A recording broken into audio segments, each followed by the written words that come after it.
오늘 본문은 사람의 심령에 뿌려진 하나님의 말씀이 자라서 열매 맺는 능력을 말씀합니다. 그래서 오늘 저녁에는 말씀의 능력이라는 제목으로 말씀이 우리에게 어떻게 역사하는지를 상고하면서 은혜를 나누려고 합니다. 성도에게는 꿈이 있어야 됩니다. 은혜 받으면 비전이 생길 줄 믿습니다. 은혜 받으면 결심이 일어나는데 내가 어떻게 살겠다, 내가 어떻게 이렇게 값 있는 인생을 살려고 그런 꿈을, 비전을 갖게 되는 것이 그게 특징이죠. 한두 달 전에 바울의 꿈이라는 제목으로 주일낮에 설교를 했어요. 바울이 예루살렘에 갔다가 로마도 보아야 하리라. 로마도 보아야 한다는 말은 로마에 가서 복음 전하겠다 하는 꿈이지요. 그 꿈이 이루어질 때에 많은 군사들의 보호 속에 뱃삭들이지 아니고 공짜비를 타고 로마에 가서 그 꿈이 이루어지는데, 여러분 로마에 가보면 베드로 냄새가 물씬 나고 바울 사도의 냄새가 물씬 나는 것을 느낄 수가 있어요. 꿈을 가졌기 때문에 그 꿈이 이루어지는 모습을 보게 됩니다. 그런데 꿈은 꿈꾸는 자에게 이루어지고 꿈을 꾸는 것만큼 이루어진다는 말이 있습니다. 정말 우리 세뇌 모든 성도가 아름다운 꿈을 꾸시기 바랍니다. 아름다운 비전을 가지시기를 바랍니다. 좋은 꿈이든 나쁜 꿈이든 꿈꾸지 않는 자에게는 아무것도 일어나지를 않아요. 자, 우리 히브리서 11장 1절 말씀 한번 읽겠습니다. 믿음은 바라는 것들의 실상이요 보이지 않는 것들의 증거니. 아멘. 바라는 것이 꿈입니다. 소원이 꿈입니다. 계획이 꿈입니다. 아무 계획이 없는 사람, 아무 비전이 없는 사람, 소원이 없으면 그건 정말 믿음의 사람의 모습이 아니에요. 신앙이 살아있으면 아름다운 목적을 가지고 비전을 가지고 꿈을 가지고 바라고 이루려고 노력하는 그런 삶을 살게 되는 거죠. 우리 교회 청년이 신앙 간증할 때에 교회에서 11조 최고 많이 하는 사람 되고 싶습니다. 그렇게 했는데 지금 현재에 아직 결혼도 안 했는데 지금 11조가 1, 2등 달리고 있어요. 여러분 좋은 비전 가지시길 바랍니다. 하나님 기쁘게 하는 비전이 있어요. 비전이. 하나님은 우리의 비전을 알고 꿈을 알고 이루어주시는, 성취하시는 하나님이시기 때문에 우리가 꿈을 가져야 되죠. 중국의 어느 여인이 20년간 척박한 사막에 나무들을 심었는데 여의도 40배에 달하는 숲을 만들었어요. 사진 한번 보시겠습니다. 여러분 중국의 저 척박한 모래 땅에 나무를 20년 동안 매일 나무를 심었는데 여의도의 40배의 숲을 만들었다 그러잖아요. 그분은 마음의 열정, 습관의 힘, 20년간 계속 심었던 그런 것이 있었는데 반드시 내가 사막을 숲으로 만들겠다고 하는 그런 꿈을 가졌기 때문에 숲이 이루어지는 거죠. 여기는 불가능하다, 안 된다, 하지 말자 그러면 안 이루어지죠. 이 사막을 갖다가 숲으로 만들리라 매일 가서 나무를 갖다 20년 동안 심었더니 여의도의 40배의 큰 숲을 만들 수 있었다는 거예요. 차스 알렌 박사가 최근에 미국의 교인들이 신앙생활을 면밀히 조사를 했는데 교회를 다니면서 20% 교인이 등록해놓고 예배에 불참하는 사람들이 20%가 된대요. 25% 교인들이 기도를 안 하는데 교회를 다니면서도 기도를 아예 안 한대요. 그리고 30%가 교회를 다니면서도 기도할 줄을 모른대요. 기도만 하면 벌벌 떨고 기도 시간 빠져버리는. 우리 교회도 이런 사람이 있어요. 기도를 굉장히 겁내요. 여러분 기도는 영혼의 호흡입니다. 사람이 살았으면 숨을 쉬어야 됩니다. 그런데 기도가 겁나면 뭔가 아직까지 주님과 진짜 만났느냐, 거듭났느냐, 믿음이 있느냐 의심이 가는 거예요. 35%가 성경을 읽지 않는데요. TV는 연속극 그때 다 보고 얘기 막 술술 하지만은 성경 얘기는 할지도 모르고 성경 안 읽으니까.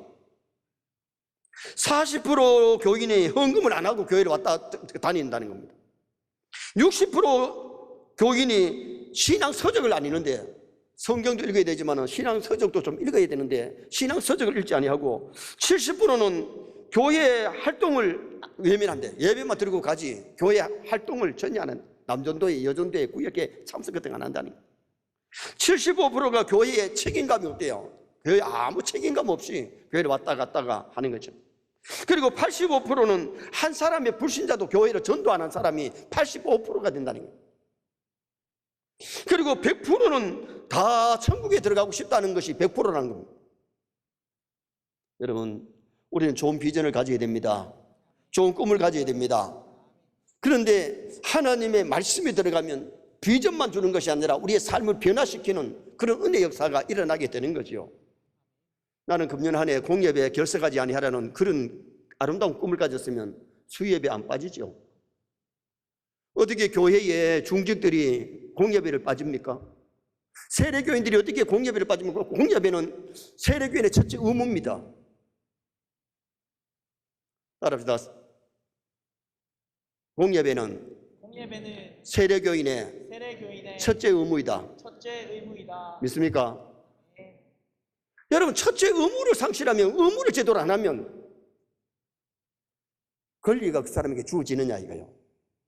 그런데 의무도 안 하면서 권리는 굉장히 주장하는 사람들이 오늘 교회 안에 많다는 거죠. 그럼 오늘 우리가 하나님 앞에 서봐야 진짜 상 받을 사람이 있고 책망받을 사람이 있는 것인데, 자기들은 의무도 못하면서 못 느끼니까 이게 굉장히 문제지요.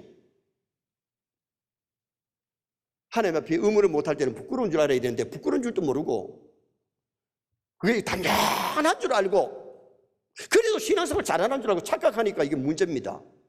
그러면 오늘 말씀의 능력이 어떻게 나타나고 있느냐? 첫째는 말씀에는 생명력이 있습니다. 하나님의 말씀은 생명력이 있습니다. 26절 말씀 한번 읽으시겠습니다. 또 이르시되 하나님의 나라는 사람이 씨를 땅에 뿌린과 같으니. 하나님의 나라는 사람이 씨를 땅에 묻는 것 같은데, 씨를 땅에 묻으면 싹이 나고 자라고 열매를 맺잖아요. 다시 말하면 씨는 생명이 있다는 겁니다. 여기 하나님 나라는 천국인데, 성경이 하나님 나라를 말할 때에, 교회를 말할 때에 살아있는 생명을 말하고 있는 거예요. 씨는 생명입니다. 밀이나 겨자씨 다 생명체지요. 생명의 씨를 심으면 싹이 나고 자라서 열매를 맺게 된다는 거죠. 26절에 세 개의 명사가 나오는데, 사람, 씨, 땅, 이 세 가지 가운데 하나님 나라가 무엇을 지금 강조하고 있느냐 하면, 본문에서 강조하는 것은 씨라는 겁니다. 싹이 나고 자라서 결실하는 씨. 자, 14절 말씀 또 한번 읽어보시겠습니다. 뿌리는 자는 말씀을 뿌리는 것이라. 농부가 말씀의 씨를 뿌렸는데, 말씀이 땅에 들어가면, 씨가 들어가면 거기는 싹이 나게 되어 있어요. 왜? 생명체가 있기 때문에. 진짜 우리가 하나님의 말씀을 들을 때에 말씀이 우리 마음밭에 심어지면 거기는 싹이 날 줄 믿습니다. 생명 역사가 일어날 줄 믿습니다. 뿌려졌는데 생명 역사가 일어나지 않으면 그는 씨가 아닌 거예요. 생명이 죽은 씨예요. 하나님의 말씀은 살아있는 것이지 죽은 말씀이 아니거든요. 돌을 심으면 자라요, 안 자라요? 돌을 심으면 생명력이 없기 때문에 돌은 자라질 않습니다. 죽은 나무는 아무리 심어도 썩지 자라지를 않습니다. 그러나 생명의 씨는 심으면 자라게 되어 있는 것이 그게 생명체입니다. 자, 히브리서 4장 12절 말씀 보시겠습니다. 하나님의 말씀은 살아있고 활동력이 있어 좌우에 나선 어떤 검보다도 예리하여 혼과 영과 및 관절과 골수를 찔러 쪼개기까지 하며 또 마음의 생각과 뜻을 판단하나니. 아멘. 하나님의 말씀은 살아있고 활력이 있다, 운동력이 있다. 그래서 들어가면, 말씀에 들어가면 좌우에 날선 검처럼 병든 것은 치료하고 거기는 생명의 역사가 일어나도록 만들어준다는 거지요. 여러분, 말씀에 들어와야 죄를 회개할 것 회개하지, 말씀을 안 들으면 죄가 뭔지를 몰라요. 말씀이 들어와야 물과 성령으로, 말씀과 성령으로 거듭나게 되는 거고, 하나님의 말씀이 우리 믿음을 자라게 만들고 영혼을 자라게 만드는 그런 놀라운 역사가 일어나게 되는 겁니다. 사도행전 7장 60절 말씀 한번 읽겠습니다. 무릎을 꿇고 크게 불러 이르되 주여 이 죄를 그들에게 돌리지 마옵소서. 이 말을 하고 자니라. 이 말을 하고 잤다는 것은 죽었다는 말인데, 세상을 떠났다는 말인데, 스데반이 마지막에 무슨 말을 하고 세상을 떠났느냐? 하나님 보좌에 서신 예수님을 보고 예수님을 증거했습니다. 그리고는 주 예수여 내 영혼을 받으시옵소서 자기 영혼을 부탁했습니다. 그리고는 이 죄를 저들에게 돌리지 마옵소서 그렇게 말하고 잠을 잤습니다. 여러분, 이 광경을 누가 봤느냐? 지휘했던 사울이라고 하는 청년이 이 모습을 보면서 깊은 감동을 받습니다. 사람들이 돌로 쳐가지고 머리가 끼어지고 피가 철철 흐르는데 천사의 얼굴 하면서 빙긋이 웃으면서 내 영혼을 아버지 손에 부탁합니다. 저들의 죄를 용서하여 주옵소서. 자기들이 하는 일을 모르고 저러니 저들의 죄를 용서하여 주옵소서. 그렇게 기도하고 나서 순교하는 스데반의 모습을 사울이라고 하는 청년이 봤습니다. 그걸 보고서도 감동은 받았지만은 찔림은 받았지만은 아직까지 주님을 만나지 못했기 때문에 다메섹에 예수 믿는 사람 잡으러 가다가 다메섹 도상에서 예수님 만나고 사람이 변화되어 버립니다. 그런데 그 전에 스데반을 순교시킬 때에, 잡아 죽일 때에 스데반을 통해서 감동을 많이 입은 사람이 사울이라. 예수 그리스도는 생명입니다. 예수 그리스도를 영접할 때에 하나님의 자녀되는 권세가 임합니다. 요한 1서 1장 1절 한번 읽겠습니다. 태초부터 있는 생명의 말씀에 관하여는 우리가 들은 바요 눈으로 본 바요 자세히 보고 우리의 손으로 만진 바라.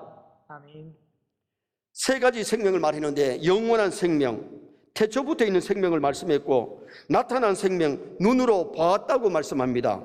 예수 안에 나타난 생명, 체험적인 생명을 말했는데 손으로 만졌다. 사도 요한이는 예수님을 눈으로 보았고 손으로 만졌고 태초부터 계셨던 그분이 하나님의 아들이시기 때문에 생명력 있는 예수님, 생명 되시는 예수님을 만지고 보았고 체험했던 것을 얘기하고 있는 거죠. 요한복음 14장 6절 말씀 한번 읽겠습니다.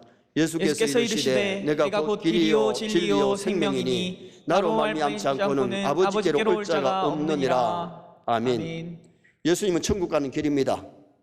변하지 않는 진리입니다. 예수님은 생명체입니다. 예수님을 영접하면 생명을 얻습니다. 죽었던 생명이 살아나는 역사가 일어나게 되고 예수님을 영접할 때에 하나님의 자녀되는 놀라운 권세가 임하게 되는 거죠. 요한복음 6장 56절 말씀 한번 읽겠습니다. 내 살을 먹고 내 피를 마시는 자는 내 안에 거하고 나도 그의 안에 거하나니.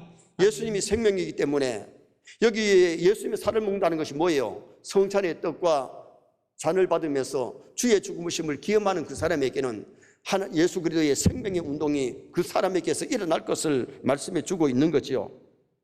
예수 그리스도를 영접하여 믿으면 구원을 얻는 줄 믿습니다. 그래서 요한복음 16장 31절에 간수장이가 벌벌벌 떨면서 선생들아 내가 어떻게 하여 영생을 얻으리까? 돈 몇억을 가지고 와야 구원받는다 안 그랬어요? 착한 일 많이 해야 구원받는다 안 그랬어요? 주 예수를 믿어라. 그리하면 너와 내 집이 구원을 얻으리라.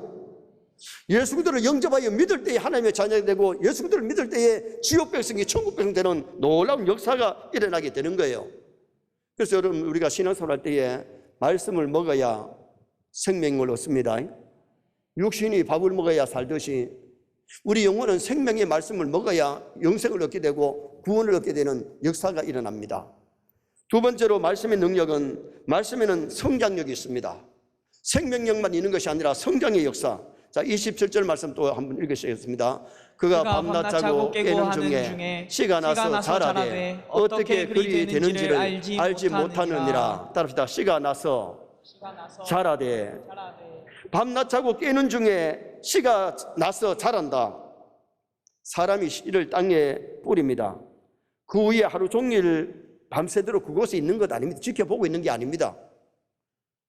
밤이 되면 잠을 자고 낮이 되면 때에 따라 나와가지고 비료를 주든지 물을 주든지 약을 뿌려주든지 그런 일은 합니다.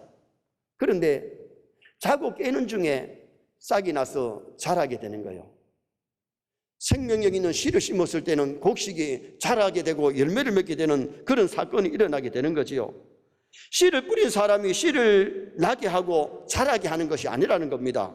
자라게 하시는 분은 하나님이십니다. 하나님의 말씀에 성장력이 있기에 하나님의 말씀을 들을 때에 믿음이 자란다. 로마서 10장 17절 말씀 한번 읽겠습니다. 그러므로 믿음은 들음에서 나며 들음은 그리스도의 말씀으로 말미암느니라. 아멘. 믿음이 어디서 생기느냐? 하나님의 말씀을 들을 때에 믿음이 생기고 믿음이 자라는 그런 놀라운 역사가 일어나요. 하나님의 말씀을 듣지 아니하면 믿음이 자라질 않아요. 여러분, 우리가 하나님의 말씀에 좀 귀를 많이 기울이시고 말씀을 좀 들으시기 바랍니다.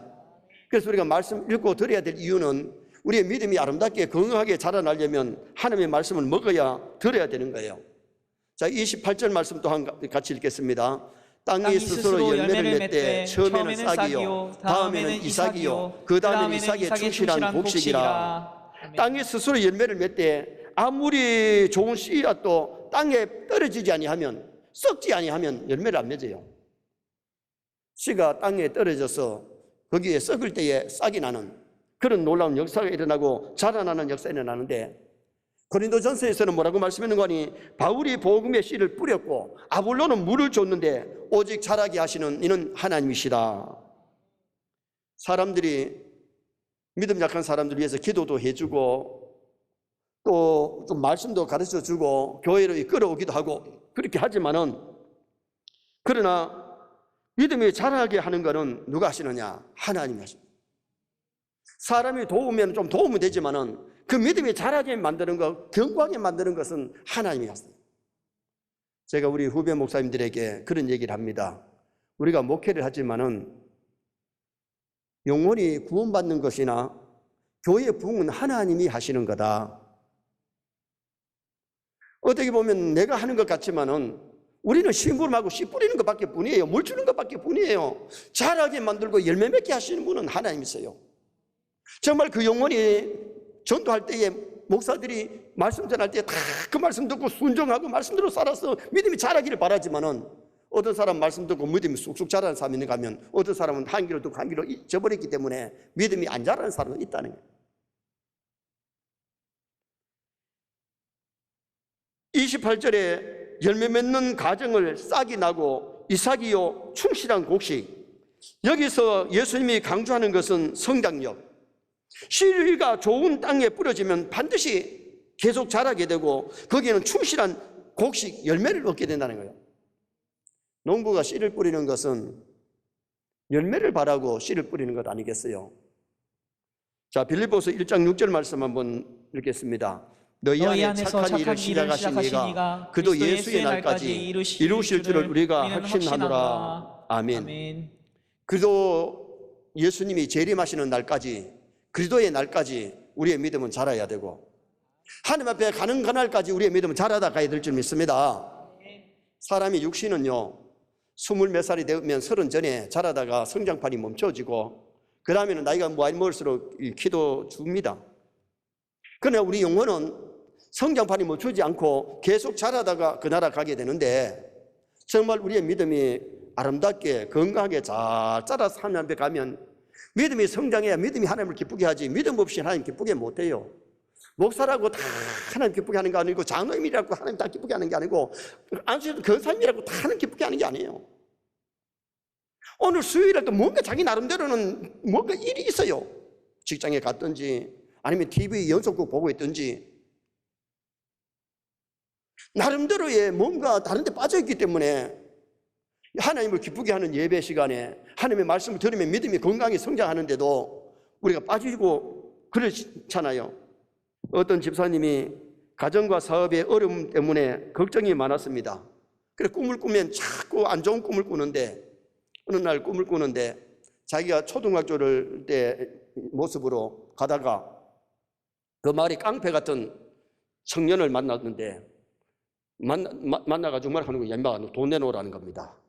겁이 질려가지고 팍딱 있는데 이제 큰일 났다, 죽었다 생각하는데 그 깡패 같은 청년 뒤에 누가 있는 거 하니 자기 아버지가 더 버티고 있더래요. 그래가지고 이제 막 긴장이 풀어지고 아버지가 서 있으니까 든든하니까 걱정이 안 되니까 빙긋이 웃었대. 그러니까 그놈이 웃어 그림에 때리려고 이러는데 아버지가 뒤에서 이 손을 확 붙잡고 있더랍니다. 그러니까 이놈이 놀라가지고 막 도망을 가버리더래요.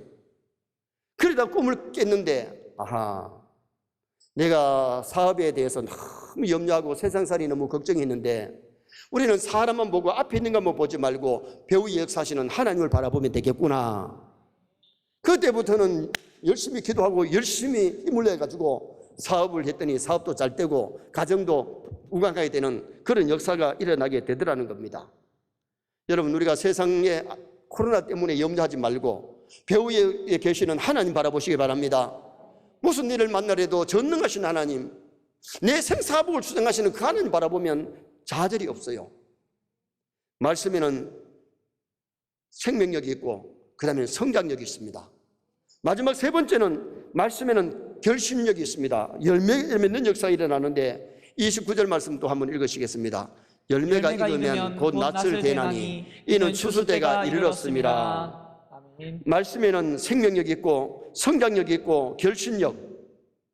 농부가 열매가 익으면 낫을 되어서 추수를 합니다. 추수때가 이르렀기 때문에 씨를 뿌린 이유가 열매를 바라고 씨를 뿌리고 김을 메고 물을 주고 약을 친 것 아니겠습니까? 그럼 여기 낫을 대는 자가 누구냐? 요한계시록 14장 14절부터 한번 읽겠습니다. 또 내가 보니 흰 구름이 있고 구름 위에 인자와 같은 이가 앉으셨는데 그 머리에는 금면류관이 있고 그 손에는 예리한 낫을 가졌더라. 또 다른 천사가 성전으로부터 나와 구름 위에 앉은 이를 향하여 큰 음성으로 외쳐 이르되 당신의 낫을 휘둘러 거두소서. 땅의 곡식이 다 익어 거둘 때가 이르렀음이니이다 하니 구름 위에 앉으신 이가 낫을 땅에 휘두르매 땅의 곡식이 거두어지더라. 아멘. 아멘. 자, 땅의 곡식이 익었는데 이 곡식이 누구로 비했습니까? 추수때가 됐는데 주의 백성들의 모습 아닙니까? 낫을 들어 추수해서 알곡을 곡간에 들이시는 분이 누구냐? 여기 낫을 뜨고는 인자 같은 이가 누구냐? 예수 그리스도를 가리킵니다. 예수님은 이 땅에 초림하실 때는 인류를 구원하시려고 사람의 몸을 입고 오셔서 우리 죄를 위해서 십자가에 죽으셨다가 부활하셨지만은 재림의 주님은 심판장으로 오십니다. 추수하러 오십니다. 그래서 자기 백성들 곡식이 이제 결실해서 열매를 맺었을 때에 하늘나라 곡간에 들이시고 쭉정이의 가라지들은 어떻게 하느냐? 불에 태우는데 유황불에 던지고 마는 거죠. 그래서 오늘 우리가 신앙생활을 하면서 재림의 주님을 바라보거나 심판의 주님을 바라보면 강하고 담대해질 수 있습니다. 왜? 주님 오시면은 억울한 것도 다 해명되어지고 정말 믿음으로 살아온 성도는 그날이 승리의 날이기 때문에 심판대 앞에 섰을 때에 착하고 충성된 자가 주께로부터 칭찬과 상급이 있기 때문에 교회를 다니면서도 악하게 했던 사람에게는 하나님은 반드시 이 땅에서 징계하시고 심판하십니다. 불신자에게는 지옥의 형벌이 있기 때문에 매를 다 때리지는 않을지라도 너무 악할 때는 하나님이 징계하시는 일도 성경에 나오잖아요. 야고보서 5장 7절 말씀 보시겠습니다.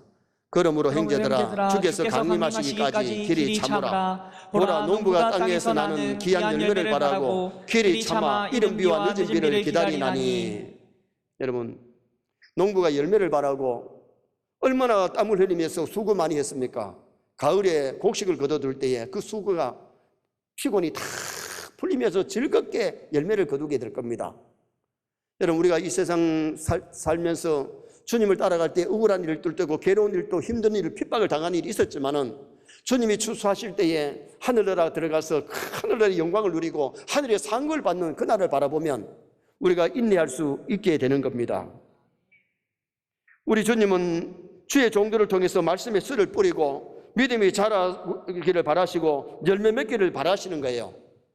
행함이 없는 믿음은 죽은 믿음인데 산 믿음 가지고 살아가면 정말 이 땅의 삶도 복되고 주님 앞에 가서 상 받을 수 있죠. 그래서 내 신앙에 살아있으면 아름다운 행함이 따르는 믿음이 있어야 됩니다. 자, 에베소 5장 9절 말씀 보시겠습니다.